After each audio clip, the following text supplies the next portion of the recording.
ایک بوڑھے آدمی کو اس کی اولاد ہر روز یہ تانا دیتی کہ آپ نے ہمارے لیے کیا بنایا ہے۔ بابا جی یہ سن کر خاموش ہو جاتے۔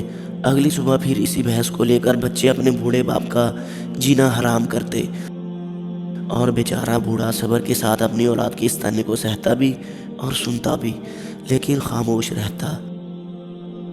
جب موت کا وقت قریب آیا اور بوڑھا بستر مرگ پر لیٹ گیا تو جاتے جاتے اپنے بچوں کو ایک کاغذ دے گیا جس پر لکھا تھا، اس گھر کے نیچے میری عمر بھر کی جمع پونجی ہے، بھاری خزانہ ہے، کھود کر نکال لینا۔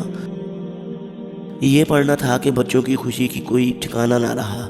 بڑے احترام سے باپ کی میت کو دفنایا، پھر اگلے ہی دن پورے گھر کو ملبے کے ڈھیر میں تبدیل کر دیا اور کھدائی شروع کر دی۔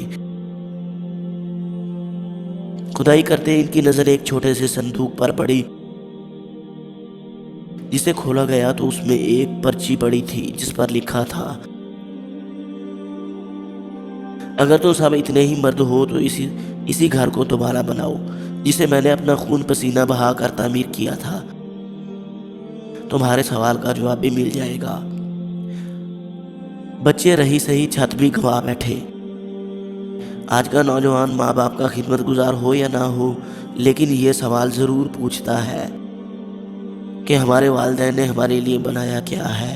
جنہوں نے بنایا وہ بھی اذیت میں جی رہے ہیں۔ سچ پوچھئے تو ایسے اولادوں کے ساتھ ایسا ہی ہونا چاہیے جیسا ان بابا جی نے کیا۔ ویڈیو اچھی لگے تو لائک کریں اور دوستوں کے ساتھ شیئر کریں۔ اگر چینل پر نئے ہیں تو چینل کو سبسکرائب کرنا مت بھولیں۔ شکریہ۔